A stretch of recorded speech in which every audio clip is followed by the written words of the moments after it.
자, 안녕하십니까. 하이퍼립입니다. 자, 요즘에는 학생들 중에서 특히 고등학교 1학년 때 또는 고등학교 2학년 때 학교를 자퇴하고 검정고시 시험을 보고 수능 대비를 생각하시는 분들이 꽤나 많은 것 같아요. 요즘에 특히 이제 그런 학생들이 상담을 많이 오고 있습니다. 이런 학생들이 중간에 학교를 그만두는 것이 과연 개인적인 선택의 문제이냐, 아니면 이것이 사회적인 문제이냐에 대해서 여러 가지 논란이 많은데, 사실 입시가 가장 커다란 영향을 가지고 있다고 볼 수 있죠. 결국은 학생부 교과, 학생부 종합전형이라 하더라도 내신 중심의 전형이고 고등학교 활동 내의 범위들만이 인정이 되다 보니까 사실상 수시 전형은 내신 성적이 1등급이나 2등급 정도의 내신 성적이 확보가 되지 못하면 사실상 수시에서 인서울 상위권 대학의 진학은 어렵다는 판단이 오죠. 그럼 이런 학생들이 무슨 생각을 하게 되냐면 결국 정시로 대학을 가야 되겠다라는 생각을 하게 되고, 그러면 결국 학교에 와서 수업을 듣고 학교에서 시간을 보내는 많은 시간들이 본인의 목표와는 전혀 관계없이 시간이 소비되고 있다고 생각하고, 그렇기 때문에 학생들이 일찌감치 나는 목표 중심적으로 학교를 자퇴하고 검정고시 시험 보고 그 다음에 정시를 통해서 대학을 가겠다는 생각을 많이 합니다. 자, 지금 보고 계시는 내용은 신문의 기사 내용 중에 하나예요. 개인의 선택인가? 과연 이것이 제도적인 문제인가에 대해서 고민을 많이 하고 있는 거고, 이렇게 학생들이 학교를 중도에 포기하고 그 다음에 검정고시를 선택하는 학생들의 비율이 늘어나는 이유 중에 하나는, 첫 번째는 입시의 정책적인 이유로 정시의 비중이 확대가 되어지고, 또 수시에서 내신의 영향력이 커지게 되어짐에 따라서 결국은 입시에서 소외된 학생들이 정시를 선택하는 이유다, 이렇게 말씀을 드릴 수 있습니다. 하지만 이런 선택들은 사실은 학교 내에서도 여러 가지 교육을 통해서 학생들이 내신 성적 외에도 여러 가지 활동의 역량들을 통해서 대학을 갈 수 있는 대안들을 제시하고 상담을 진행할 수 있기는 하지만, 현실적으로 처해져 있는 상황에서는 이렇게 또 다른 선택을 할 수밖에 없는 이유다고 말씀을 드릴 수가 있어요. 만약에 우리가 이제 검정고시를 선택하고 그 다음에 검정고시 이후에 수능 공부를 통해서 대학을 가겠다고 결정을 내리면, 사실은 그것을 말리고 못하게 하는 것보다 더 중요한 사실은 뭐냐면, 검정고시를 선택하고 학교를 자퇴하고 난 다음에 검정고시 시험을 보고 수능 대비를 통해서 본인이 원하는 대학을 가겠다라고 하는 진로 방향이 결정이 되면 주위에서 무엇을 해줘야 되냐 하면, 학생에게 그 이후의 과정에 대한 정확한 로드맵과 그 다음에 지켜야 될 생활의 수칙이라든가 또는 공부에 대한 방향성을 정확하게 잡아주는 게 가장 중요하다고 생각합니다. 많은 분들이 일단 학교를 자퇴하겠다라고 하면 말리는 데만 많이 집중을 하죠. 사실은 말리는 것도 명분이 별로 크진 않아요. 아까 말씀을 드렸었던 것처럼 고등학교 때 내신 성적이 3등급, 4등급, 5등급으로 밀리면 사실상 학교 공부의 의미가 없어지는 것은 분명하고, 결국 이런 학생들이 본인이 원하는 대학을 가기 위해서는 정시라고 하는 것밖에 답이 없거든요. 그러면 학교 생활의 의미가 그만큼 적어지죠. 그렇기 때문에 결국은 학생들을 말리는 것도 한계가 있고 명분이 뚜렷하지 않기 때문에, 중요한 사실은 뭐냐면 자퇴를 하고 난 다음에 어떻게 공부를 할 거고 어떻게 생활할 거고 어떻게 꿈을 이루기 위해서 단계별로 목표를 설정해서 공부할 것인가에 대한 계획의 수립이 말리는 과정보다 더 중요하지 않을까라는 생각을 해봅니다. 자, 검정고시 시험은 아시는 것처럼 1년에 2번이 있고요. 지금 현재 체제에서는 학교를 자퇴하고 난 이후에 6개월이 지나야만 검정고시 시험을 보실 수가 있습니다. 검정고시 시험은 4월과 8월에 2번에 걸쳐서 시험을 보고, 지금은 과락제가 폐지가 되어졌기 때문에 100점 만점 중에서 60점 이상이면 검정고시 합격이 이루어집니다. 자, 검정고시 지원자를 보게 되면 2024학년도에는 1회와 2회를 합쳐서 6,457명, 전년도보다 소폭 상승을 했고, 그리고 합격자는 5,585명으로 전체 비율은 86.50%니까 사실상 검정고시 패스 여부는 고등학교를 정상적으로 보낸 학생들이라고 한다면 전혀 부담이 되진 않아요. 하지만 검정고시를 가급적이면 97점 또는 100점을 맞는 게 검정고시에 또 의미가 있고, 이 검정고시를 통해서 나중에 학생부 종합전형이나 논술 전형으로 원서를 쓰는 것이 아니라 학생부 교과 전형도 원서를 쓸 수 있다는 점, 또 학생부 종합전형에서도 검정고시 성적이 97점, 100점일 때 유리하다는 점을 알아두실 필요가 있고요. 자, 대학별로 실제 검정고시 합격생들이 얼마나 되는지를 한번 조사를 해봤습니다. 2023년도, 2024년도인데 2025년도는 아직 발표가 되지 않았기 때문에 2023년도와 2024년도를 보게 되면 검정고시 학생들이 늘어나는 것과 더불어서 실제 주요 대학들의 검정고시 합격생의 숫자가 증가하고 있어요. 서울대학교는 28명에서 37명으로 늘었죠. 연세대학교는 인원이 꽤나 많습니다. 66명에서 83명이고 비율로 따지면 1.90%이기 때문에 과학고 학생들보다 실제 검정고시 합격생들이 더 많아요. 고려대학교는 61명에서 69명으로 늘었고요. 성균관대학교는 34명에서 74명으로 가장 증가폭이 높습니다.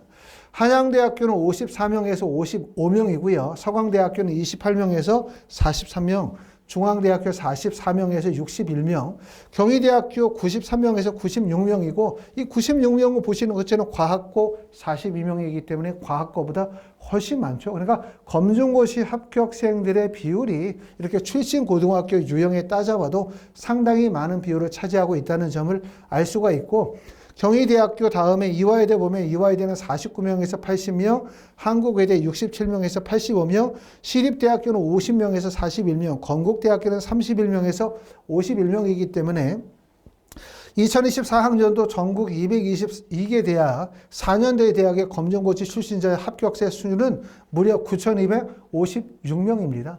검정고시 출신자들에 비해서 실제 주요 대학에 합격하는 검정고시 학생들을 따지면 상당히 비율이 높아요. 결국은 뭐냐면 고등학교를 1학년 때나 2학년 때 자퇴를 하고 난 다음에 많은 시간 동안 재수생과 같이 많은 시간 동안 수능 공부에 집중한 학생들이 실질적으로 상위권 대학에 합격하는 비율이 일반 고등학교 졸업 예정자보다 높다는 현실을 여기에서 보실 수가 있습니다. 자, 그럼 검정고시 출신자들은 주로 어떤 전형으로 많이 합격을 하는가? 이렇게 보시면 서울대학교부터 건국대학교를 조사해 보면 가장 주력하는 것은 정시죠. 결국은 고등학교를 자퇴하고 난 다음에 검정고시 시험을 보면 대부분의 학생들이 수능 중심의 전형들을 준비하다 보니까 보시는 것처럼 서울대부터 건국대학교까지 정시 중심으로 합격한 학생들의 비율이 많고요. 그 다음에 수시 전형에서는 논술 전형이 가장 비율이 높습니다. 그러고 난 다음에 이제 학생부 종합 전형이나 실기 실적 전형에서 일부 합격하는 학생들이 있죠. 그만큼 수시는 대부분 논술 중심인 거고요. 그 다음에 정시는 수능 중심이다. 이렇게 말씀을 드릴 수가 있어요. 자, 의대 정시 N수생의 합격 비율을 보시게 되어지는데 이 N수생 안에는 검정고시 학생들도 포함이 되어져 있겠죠. 물론 M수생이 검정고시 전체를 의미하는 것은 아니긴 하지만 여기서 우리가 보실 점들은 뭐냐면 고등학교 졸업 예정자들과 그 다음에 N수생의 격차가 정시에서는 매우 크다는 점이에요. 서울대 같은 경우는 보면 N수생의 비율이 약 67%예요. 서울대는 91명의 합격생 중에서 고등학교 졸업 예정자가 30명이었거든요. 하지만 대학이 좀 낮아지면 올수록 지금 인하대 같은 경우를 보면 인하대학교는 60%지만 가천대학교는 45명의 선발 인원 중에서 졸업 예정자가 4명이고 나머지가 다 N수생이죠. 그렇기 때문에 비율로 따지면 91%. 그 다음에 강원대학교도 91.2%, 충북대학교 86.4%고요. 이화여대도 84%의 비율이 고등학교 졸업 예정자가 아니라 N수생, 검정고시생이 포함이 되어진 N수생이라는 거죠. 그럼 여기까지 보시면서 우리가 알 수 있는 부분은 결국은 뭐냐면 내가 학교를 자퇴하고 검정고시 시험 보고 수능을 본다라고 하는 것이 험난한 과정이긴 하지만 사실은 대학을 가는 데 있어서 수능을 준비하는 데 있어서 의대를 가는 데 있어서는 그만큼의 재수생과 동일하게 많은 양의 학습의 양들을 일찍부터 가져가는 것이 현실적으로 입시에는 유리하다는 게 분명한 사실이에요. 그렇죠? 이런 점들을 우리가 보실 수가 있는데 말씀을 드렸었던 것처럼 하지만 결코 우리가 자퇴를 하고 검정고시를 보고 수능을 봐서 대학을 가는 게 결코 쉬운 일이 아니고 그게 마치 신세계처럼 내가 가보지 않은 길이고 막상 공부에 덤벼들면 모든 것들이 뜻대로 펼쳐지는 것이 아니기 때문에 앞에서도 말씀을 드렸었던 것처럼 말리는 것보다 더 중요한 것은 앞으로 어떻게 공부를 할 것이냐, 어떻게 계획을 잡아서 할 것이냐, 어떻게 해서 너가 목표하는 바를 이룰 수 있느냐에 대한 계획을 수립하는 과정이 무엇보다 중요하다고 말씀을 드릴 수가 있고요. 자, 하이프리뷰에서는 검정고시 특별반을 모집하고 운영하고 있습니다. 가장 핵심적인 부분들은 뭐냐면 고등학교 1학년이나 고등학교 2학년도에 학교를 자퇴하고 검정고시 시험 보고 수능을 본다면 실제 고등학교를 졸업하고 난 다음에 재수를 하는 학생들에 비해서 그 학생들에 비해서 학습의 공백과 단절 기간이 있다는 점이죠. 그렇기 때문에 이렇게 고등학교 1학년 때, 고등학교 2학년 때 자퇴를 한 학생이 재수생과 같이 공부를 하는 것이 현실적으로 어려워요. 왜냐하면 그 학습의 단절 부분들을 메워야 하기도 하고 또 연령적인 측면에서도 다른 학생들보다 1살이나 2살 정도 연령이 어리기 때문에 이 나이대의 1년이나 2년이라는 시간은 정말 큰 시간이거든요. 그렇기 때문에 결국은 이 학생에게 적합한 프로그램들이 운영이 되어야 된다고 말씀을 드릴 수가 있고 학원에서는 검정고시 특별반은 3가지의 특징을 가지고 있다. 이렇게 말씀을 드릴 수 있습니다. 첫 번째는 학생 맞춤 수업의 프로그램이에요. 학원에서는 이제 검정고시 특별반 같은 경우는 대치동 최고의 강사분들이 학생 1대1 맞춤 수업, 1대1 맞춤이란 거는 1대1 개인 과외식 수업이죠. 1대1 맞춤형 수업과 소수 수준별 수업, 한 반에 6명, 7명 정도의 소수 수준별 수업을 연계하고 있기 때문에 이를 통해서 학생의 부족한 부분들을 직접적으로 케어하죠. 그렇죠? 또 그러면서 그룹 수업을 통해서 학생에게 경쟁력을 심어줄 수 있도록 그렇게 하고 있고요. 그 다음에 학습 관리 시스템으로 학원은 오전에 8시부터 저녁에 10시 또는 12시까지 학습에 대한 관리, 계획, 수립, 실제 학생들이 계획하는 대로 공부가 실천되고 있는지, 또 학생들이 인터넷 강의를 듣거나 할 때 불필요한 행동들을 하고 있지 않은지에 대한 학습에 대한 관리들을 꼼꼼하게 진행하도록 하고, 그 다음에 한 달에 2번 정도 모의고사 평가를 통해서 학생의 학습의 성취의 과정들도 체크하고요. 그렇죠. 이런 과정들을 통해서 전체적으로 학습에 대한 관리를 진행하고, 그 다음에 3번째는 입시 컨설팅이 무엇보다도 중요해요. 특히 검정고시 학생들은. 왜 중요하냐면 공부의 목표 방향을 정확하게 설정하는 게 매우 중요하기 때문에 만약에 지금 8월에 검정고시 시험을 보고 올해 11월에 수능 시험을 보게 되는 학생들이라고 한다면 남아있는 기간이 약 180일 정도 남아있기 때문에 빠르게 성적을 올리고 계획을 수립해서 목표를 이루는 계획을 세워야 될 거고요.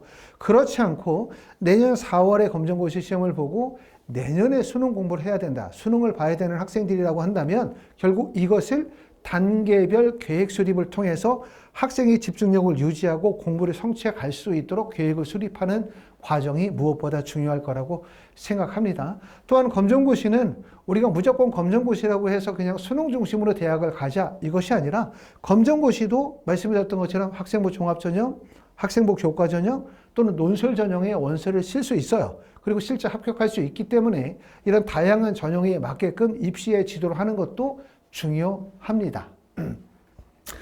자, 학원에서는 이제 이런 학습 관리 시스템을 운영을 하고 있고요. 그래서 보시는 것처럼 이제 학습 관리 시스템을 통해서 오전에 8시부터 오후 10시나 12시까지 학습을 관리하도록 할 거고, 그 다음에 전 과목 1대1 질의응답 시스템을 갖추고 있고요.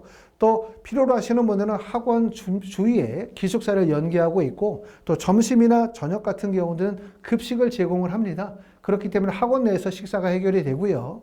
또 식사 시간에 밖에 나가서 식사를 하실 수도 있어요. 이건 선택사항이기 때문에 이렇게 진행하고 있고, 그 다음에 이제 선생님들은 말씀을 드렸던 것처럼 저희 홈페이지에 나와 계시고요.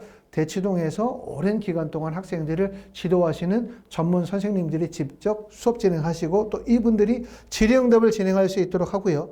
학원에서는 국어, 수학, 영어, 그 다음에 사탐이나 과탐, 그 다음에 논술, 면접에 대비 모든 과목에 대한 수업들을 선택적으로 진행하실 수 있고, 수업은 1대1 개인 수업이나 또는 소수 수준별 수업들을 연계하여 진행하고 있습니다. 자, 학원에 이제 오시게 되어지면 이렇게 개인별 좌석이 배정이 되어져요. 학생에게 개인별 좌석이 배정이 되고 이 자리에서 공부하겠죠. 학원에서는 이런 자리뿐만 아니라 다양한 형태의 좌석들이 배정이 되어져 있고, 또 이렇게 공부하다가 집중력이 떨어질 때는 다양한 환경에서 공부를 조금 더 효율성을 높일 수가 있고, 학원 내에서 식사라든가 또 학원 내에서 모의고사라든가 또 상담이라든가 여러 가지 활동들이 이루어질 수 있도록 다양한 환경들을 갖추고 있습니다. 자, 이렇게 해서 이제 말씀을 드렸었던 얘기는 우리가 검정고시 특별반에 대해서 말씀을 드렸죠. 아마 이제 영상을 보시는 분들 중에서는 우리 아이가 지금 이제 검정고시를 보고 수능을 준비하려고 한다라고 해서 무척 고민하시는 분들도 계실 것 같고, 또 이미 자퇴를 해서 지금 검정고시 과정으로 수능을 대비하는 분들도 계실 것 같아요. 하지만 중요한 부분들은 뭐냐면 학교를 다니고 있는 상태에서 학원을 다니는 학생들보다 현재 고등학교 1학년, 2학년, 3학년에 재학 중인 학생들보다 결국 학교를 자퇴하고 검정고시 대비하면서 수능 공부를 연기하는 학생들이 훨씬 더 많은 학습에 대한 관리, 학생들에게 적합한 수업에 대한 프로그램, 그 다음에 학생의 단계별 입시에 대한 전략에 대한 수립이 훨씬 더 많이 필요로 해요. 그만큼 학생이 흔들리지 않고 공부에 매진하고 단계별로 성취해 가면서 공부에 대한 자신감을 갖추면서 방향성을 잃어버리지 않도록 지켜가는 것들이 무엇보다 중요하다고 말씀을 드릴 수 있습니다. 자, 오늘은 검정고시 특별반에 대해서 안내해 드렸습니다. 궁금하신 분들은 하이프로비로 연락 주시면 또 자세히 안내해 드리도록 하겠습니다. 감사합니다.